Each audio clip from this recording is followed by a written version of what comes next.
And we are live.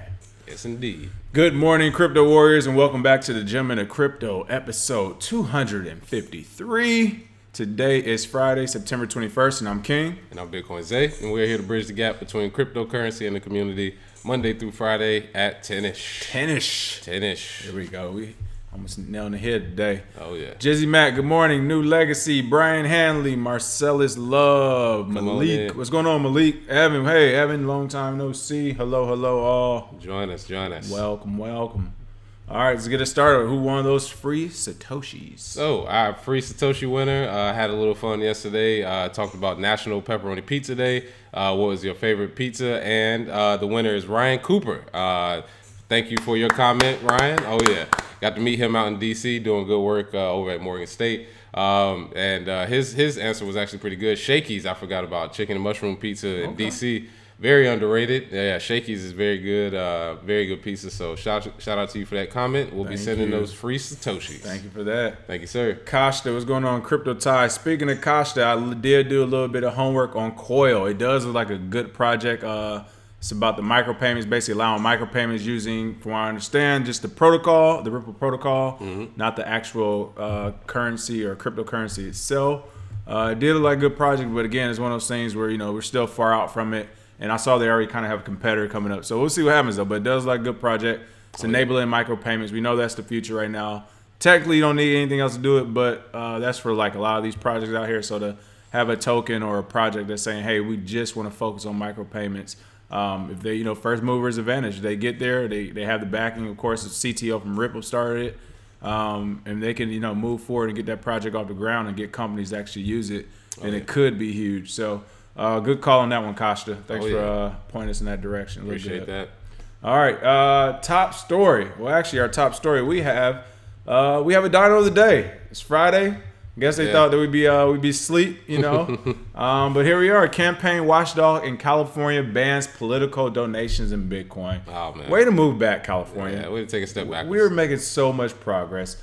California's campaign regulator has recently banned Bitcoin from political donations. The Associated Press reported today, Friday, September 21st. It looks like in August, the Fair Political Practices Commission, the FPPC, another acronym not only we have never heard of, we're sure you haven't either, had considered allowing donations in cryptocurrencies. The watchdog planned to discuss the use of Bitcoin and other cryptocurrencies for political contributions and discuss their adoption. What's the FPPC doing? Oh, man. I mean, first you never even hear these guys, and then they come with bad news. What's going on? Yeah, these alphabet boys who are apparently nonpartisan, as they say.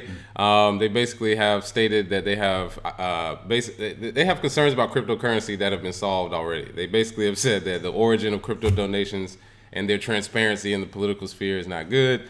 You know, from their risk standpoint, they don't want to just so happen to get political donations from people they don't deem worthy, which is weird. But, you know, honestly, you know, if you did it through an exchange that is as centralized as Coinbase, I'm pretty sure you could get the origin of people's names and whatnot. And with them going backwards on this step, honestly, with political donations, people are still going to do it.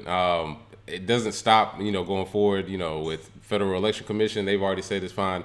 It's just in this state, for some reason, they've stopped it. So we'll see exactly how it plays out, because this is sort of like the marijuana industry, where it's illegal, you know, at the federal level, but legal in the state. And then California is backwards with this, where it's legal federally, but in the state, they're basically saying no. So we should see, you know, some change. I think they're doing this just like they've done everything else. Ban it until we figure it out.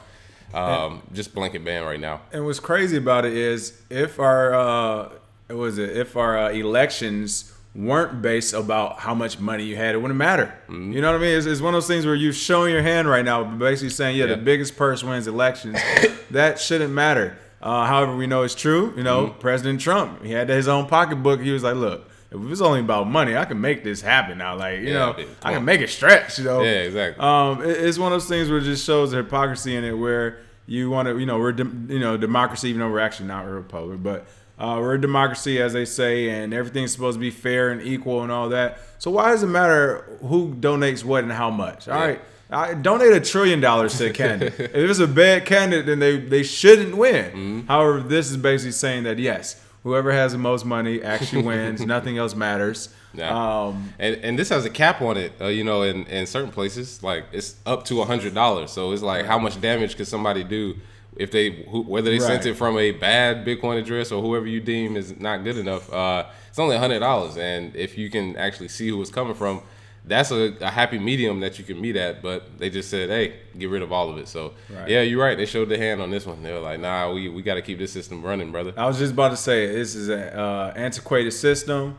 Don't worry, people, the whole world won't burn, but a lot of these systems in place right now, there's a reason why they're going to be gone. And this, I mean, stuff like this is going to be one of them. You can't donate a certain amount. You can do whatever you want with your own money, period. I don't care who you are. Money is a free thing. It shouldn't have this type of stipulation or regulation around it. And yeah, I mean, there's nothing else to say. Let's go ahead and give him that loud roar. Give him that loud roar. Oh, there it is. Turn it up on him. There it is. 2 more times. Oh, man. One more. One more. For them in North Carolina, because North Carolina did the same thing. Right. Everybody want to move backwards, huh? This is crazy. Give them that loud roll. All right. I know why Kasha is actually here today. Many of you are here for this one reason today, and we're going to give them a shout out. We've always said you can still make money trading it now, but Ripple passes Ethereum to claim number 2 ranking on coin market cap. Give it up. Who would have thought? Give it up for Cash. Never would have thought seeing this. For those who bought Ripple a year and a half ago for less than a penny, I mean, I'm sure this is great news for you.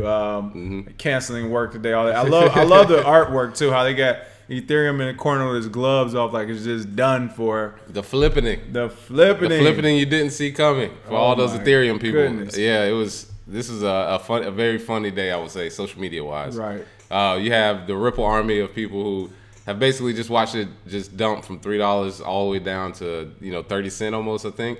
And they just had a good little pump recently, where I think it was almost over 100% pump. 140%. 140%, yeah. For See, we still get those big games in crypto though. Shout out to the big crypto gains that they thought were done. Nice quick pump. All those people who made money off weed stocks, slid into Ripple, and then now it looks like they're about to cash out on Ripple and then restart the cycle. But I was just about to say, well, Bitcoin is 6,000. Well, you know this Ripple is only 30 cents right exactly, here. Yeah. So.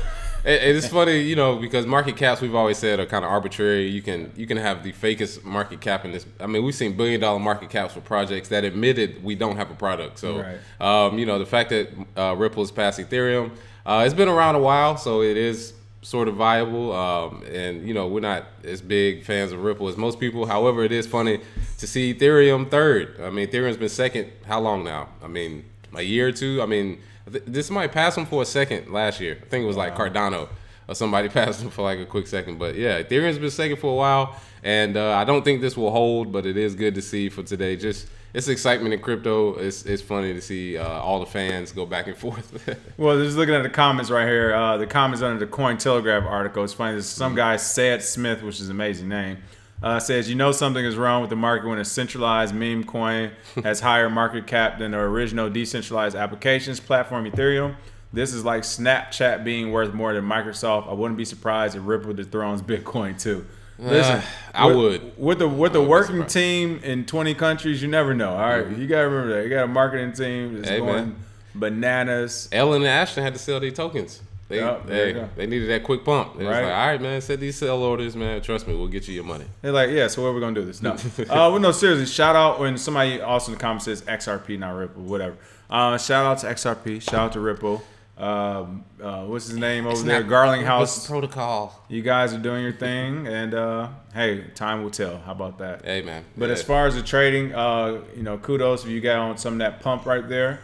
And there'll be more. We have stated Ripple will be here for the next 3 to 4 years, 5 years. I think max, honestly.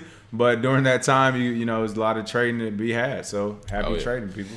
Oh yeah, yeah. Well, we'll see how far they survive. But this is a big day for Ripple. So shout out to them. Speaking of flipping. Circle's Poloniex sees a 190% jump in crypto trading volumes, overtakes Bittrex. It's 2016 all over again. Right, I was going to say, well, we were laughing earlier when we saw this story because we basically said Poloniex, or Circle for Poloniex, heard the report from the New York Attorney General and about Coinbase proprietary trading and basically fake value. They was like, "Oh wait, this is it? You guys can do this? Oh man, well, if that's the case, we were doing that before we bought the thing. Yeah, y'all want to get in? Y'all want to get in some gangster shit? Yeah, let's prop trade for real, and let's pump 190% jump in volume all of a sudden. Right, that's not fake at all. That's real volume, people. Our marketing team brought in so many retail investors. It was just overnight, right at the Attorney General thing, right bro. After, yeah, exactly. So for those who don't know, this article says up until 2015, Poloniex was one of the largest crypto exchanges alongside Coinbase. I would say that's actually false. I would go as far as say up until Q1 2017, honestly, because the troll box didn't shut down. I think until November, December 2016. Yeah, something like that. Or maybe January 2017 or something. Yeah, it was. It's like Q4, Q1. Yeah. So. Up until the troll box shut down, even a couple months after that, it still was a top exchange. It was still over Bittrex. So this says 2015. We'll give it, to late 2016, early 2017. They were one of the top exchanges, of course. Bittrex overtook them. Bittrex had their run. We called it. We were like, Bittrex didn't care about their customers. Their run will be short-lived. Just because you paint an old car doesn't mean the shit still runs good. Bittrex had a good run, a solid run for about I'd say 6 months, honestly, 6 or 7 months. And then Binance came and said, both of you peons are banished from this space. Oh, yeah. But again, to come back to it, the AG report came out. We're saying this is why. And all that madness got resolved yesterday. And all of a sudden, Poloniex came back and overtook Bittrex again. And now Circle is saying they're going to lead them to a revival. Highly doubt it. But we'll see. Yeah, and I mean, the market is wide open as far as altcoins go. Binance is leading right now. However, there are so many. It's Poloniex, Binance, Huobi, OKX, Upbit, BitHum. I mean, it's a bunch that I can't even remember. LA Token. I mean, it's so many exchanges. It is up for grabs because it's still an early industry. Right. I think the fiat, the crypto market will be big. Whoever can get in on decentralized exchanges, that'll be a positive thing. So just seeing this volume come back in the Polo, I believe it is. I mean, come on, people. This is prop trading at its best. However, if you are a retail investor, you should not have to worry about market manipulation. You are not a whale who has 100 or 200 Bitcoins or even 1,000 or so that are at stake. So this is part of the market. So just expect this. Like I said, it's 2016 all over again. So this is funny. How Polo is over. Very next day, California's banning stuff, and and Ripple's over. Ripple's back in the news. Yeah, come on, man. Oh my goodness. Well, speaking of 2016 all over again, then Bitcoin Core, and I don't know why they said Core. They've been listening to Roger Ver too much. Bitcoin upgrade critical for everyone. Urge developers and bug disclosure. I can't believe they put Core there. Yeah, that's what happens when you try to be likable and people can come at you on Twitter, whatever. Right. Just say Bitcoin. We know what it is. Bitcoin developers publish a full disclosure of the vulnerability affecting several implementations of the Bitcoin client. Friday, September 21st, repeating calls for all nodes to upgrade to the latest version as a priority. In addition to technical details about the bug known as CVE 2018 TAC 17144, it sounds like some robotic AI stuff. The disclosure explains how developers dealt with the threat to the Bitcoin network, along with the timeline of its discovery and patching in Bitcoin version 0.16.3. Listen, William Suberg, who's the editor or I guess we call it editor, the writer of this article, stop putting Bitcoin Core down, guy. Yeah. Come on, man. Yeah, get it together, bro. We understand what team you're on. But no, one thing I like, of course, many people like about Bitcoin and all that, a lot of things with cryptocurrency is the open source part of it. And also I like how they're not only telling you about the bug and the threat that they patched up, they're telling you how it happened, how they're dealing with it. I mean, they're literally from beginning to end giving you all the details and information. Where do you see this at? You don't see this in companies here or abroad. You don't see this in any other projects. When I say any other outside of crypto space, because we know cryptocurrency likes the open source thing, but you don't see this a lot. And this is why I feel like technology gets stifled and growth gets stifled, because you're not telling everybody everything. And with this, again, it's open source. You can go check it out. They have all the links to everything in the article. And if you're somebody who develops your codes and you're just interested, you can look at this stuff too and then contribute as well. And that's why we believe Bitcoin will be the #1 crypto around for a long time. Just the fact that they're allowing open participation on a global scale. Anybody can read this stuff. anybody could agree or say, hey, you missed something, and submit new changes and all that. So I mean, I love seeing that they're allowing full disclosure of everything from start to bottom. Oh yeah, and DDoS vulnerabilities. This can happen to any service. This can happen to anyone who runs software or anything. So this isn't something huge as far as, oh man, this is what's going to take down Bitcoin. They found a problem, they identified it, they fixed it. This is what people in Bitcoin do. And even bigger than the price and how crazy people get over ICOs and other factors, this is what it's about. It's about making the technology better. So good to see there, and I'm glad that the fix is pretty simple for miners as well as people who run full nodes. And then the piggyback is actually funny. He keeps calling it Bitcoin Core here because as Bitcoin, they said, this fixes the DDoS attacks. This is what we saw last year. When Bcash came out, you know, and then the fork before that, where they were Jeff Garzik and the New York Agreement trying to fork Bitcoin. One of the things that happened to the Bitcoin network when the fees were raised slightly, you know, weren't as exaggerated as Roger Ver made it seem like we went on CNBC every day when he basically had a contract with them until they realized who he was and what he was shilling. Yeah. One of the issues that happened was the network was under attack. And we kept saying that last year when people were saying, well, you know, the transaction times or the mining fees or transaction fees, we were like, people or programs are intentionally spamming the network, i.e., you know, trying to make 25 cent, 10 cent, 1 cent transactions nonstop all day throughout the day. That was being paid for by a shadow source who shall be unnamed, even though, as we said, we think it's coming from, right, you know, we think it's coming from a certain crowd.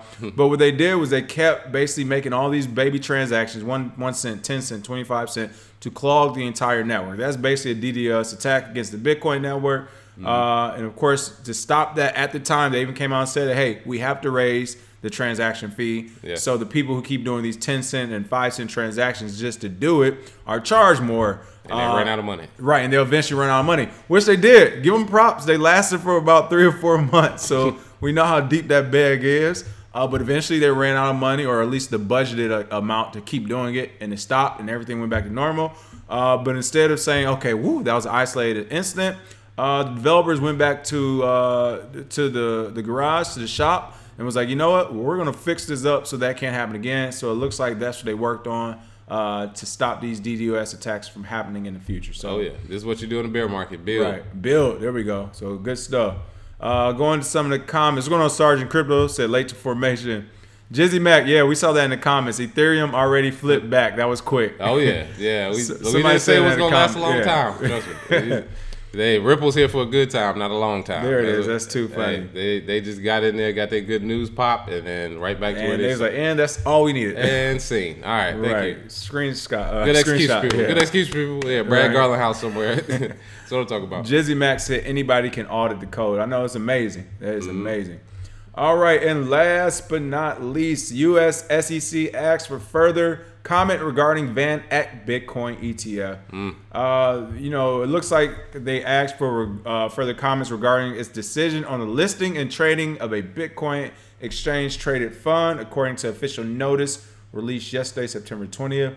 The ETF under consideration is backed by investment firm Van Eck and financial services company Solid X, initially filed June 6th. Which is not that long ago, honestly, so it's not too bad. The fund is claimed to be physically backed, which means it will hold actual Bitcoins and is expected to list it on the Chicago Board of Exchange Equities and BZX Equities Exchange.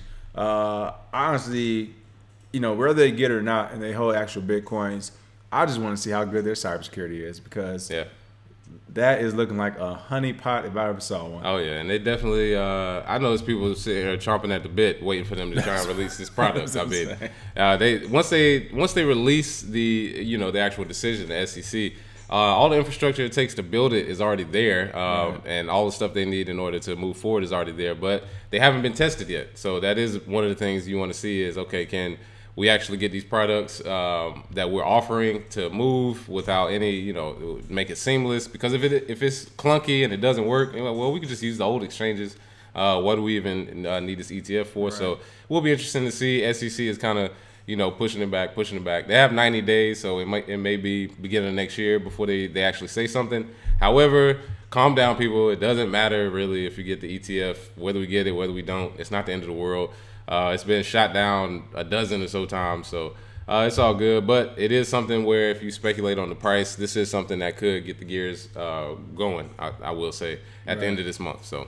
Yeah, somebody under the comment section, hello man, said the this SEC delay decision is ridiculous. Stop delaying the inevitable. We all know they will eventually approve all ETFs. So why the delay? The SEC just doesn't want to do their work. They just keep kicking the can down the road. We know with 100% certainty that in 2019 the SEC will improve it. So why not just do it now and let the markets go bull run, and the SEC can focus on finding the next Ponzi scheme on Wall Street. Well, while that's all true, the likely question is the reason why they literally put a stop to the bull run last year. They don't want normal people walking around with a ton of money and bucking at the system. Because again, this next bull run, when it surpasses 20K and we start going to some crazy numbers, all right, people will begin like just outwardly bucking at the system. All right, for the people who've been holding on to Bitcoins for how many years or months or whatever, and you know, and it surpasses 20, it goes to 30, 35, 40, 50. And you got 10, 20 of them things, listen, you about to start breaking all type of local laws. You know why? Because a lot of them don't make any sense. Like how much money I can donate to the political campaign. You know what? Here, keep making up take this $100,000. I'll take my my fine or maybe my 3 days of community service or whatever. Right. So it's one of those things. I think that is truly why they're trying to delay this decision, because they know not only your mom and pop and retail investors will make a lot of money, but even institutions, they already can't control the likes of JP Diamond now, who literally breaks laws, criminal laws like money laundering, and just walks around like nothing's wrong. They already can't control these guys. And you know, Brad Garlinghouse from Ripple, last year he became the 5th wealthiest man, just as long as Ripple overtook Ethereum. So for about 30 minutes. But the point that that's happening, Binance CEO is worth billions of dollars after a year and a half of operating. They don't want this to proliferate. They know what will happen next. So I can't wait, honestly, because we're going back to the feudal system, people. It's going to be people with a whole bunch of money in their own land, their own militia. And good luck. Absolutely. Let's see what S1 does. Before the institutional investors jumped in, I thought the crypto market was doing great, wasn't it? I mean, over time, because institutional investors, as far as the futures market, just started December. And that's what we saw. That's what we saw at face melting pump from 6 to 20K. But people don't realize it had to start at 6 cents and get all the way to that point over the last few years without institutional investors, so to say. I mean, we had funds that were started like by Barry Silbert, Max Kaiser. You know, there are a few people who have funds, but we're talking about money that hasn't been tapped into. So yeah, I mean, honestly, it was trudging just along, you know, just fine. But as far as the huge growth that we're talking about, and the biggest transfer of wealth in financial history, that's what we're talking about where it comes institutional investors. So everything's going to be fragmented soon, people. Wait and see. Yeah, Tony Nolly said the transfer of financial power is terrifying to the old guard, the diddly gang. Exactly. So, absolutely. And I will say, like we said, we haven't seen it in a bad market. And that's the other thing. Housing market is not looking good. That's all I got to say. I see a lot of sale signs, and I see a lot of people getting free houses with no money down. It looks like 2008 all over. It's going to happen fast. If we begin going onto a bull run, let's say whether they approve ETF or not, we start going on a bull run, and then the market collapse or really has a bad week or two. Oh man, people, the numbers are going to go crazy. And again, we're going to see what happened last year, but amplify it in regards to you won't be able to get, if you don't have an account with certain permissions already, you can trade X amount of dollars a day, or you're going to be locked out. I'm telling you now. If for good examples, not Coinbase, what's Winklevoss doing? Gemini. Gemini is a perfect example. If your limits aren't raised on Gemini, I guarantee, let's say you're not at like 20K a day or whatever, you're getting locked out. They won't have time, support won't have time to mess with the smaller accounts. I'm guaranteeing you this is going to happen. Coinbase is going to follow a similar path, even though they're going to keep it open for retail mom and pop investors. They're just not going to help them once they put their money in there. Poloniex is going to shut down. It already did. Right. Poloniex shut down today. There you go. As soon as they got this volume pump, all of a sudden, we're having technical issues. So this is what this downtime is for, people. For everybody who's just, upset about the market, join our digital assets group. Plug that in. You can go to KRBEcrypto.com/join. Join our group. But this is what we're teaching, because we're telling you, as soon as the bull run starts, it will be too late to attempt to enter the market or try to make big changes or trades. It's either you're in or you're out. And if you're out, you're going to miss a lot of money. So, with that being said, for the free Satoshis, what are we doing today? Oh, yeah. So, for the free Satoshis, we discussed earlier Ripple overtaking Ethereum by the end of 2018. Who do you think will be first or second? I mean, personally, Bitcoin will be first, but do you think Ethereum will get flipped potentially long term? Do you think some project, Litecoin, Ripple, Monero, what project do you think will be in second or maybe even first going into 2019? Let us know. Put your public address, and we'll send those free Satoshis. It's crazy how literally these top 5, even top 10, all the positions, it literally takes either a good news story, a bad news story, or a hack. Yeah. Any of those 3 things can change the game overnight. Oh, yeah.